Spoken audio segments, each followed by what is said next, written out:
V této sekci zatmavovací folie se seznámíte s výhodami těchto folií a jejich možnostmi využití. Jedna z nejznámějších předností autofolie na skla dopravních prostředků je možnost zatmavení skel tak, aby skrze folii nebyl tak snadný průhled z exteriéru do interiéru.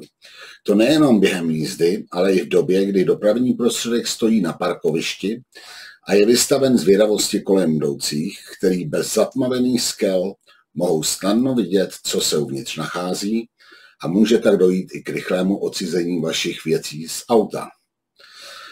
Míra zatmavení závisí pouze na vás a ne vždy tmavší folie zadrží více průchodu tepla, jako je tomu většinou u konkurenčních folií.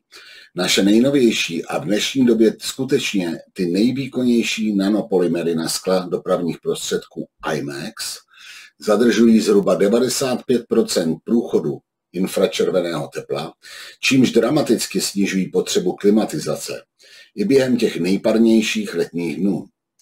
A to vše dokáže nejenom naše nejtmavší folie IMAX 05, ale i ostatní světlejší typy, včetně folie IMAX 50, u které prakticky na autoskle zatmavení ani nepoznáte.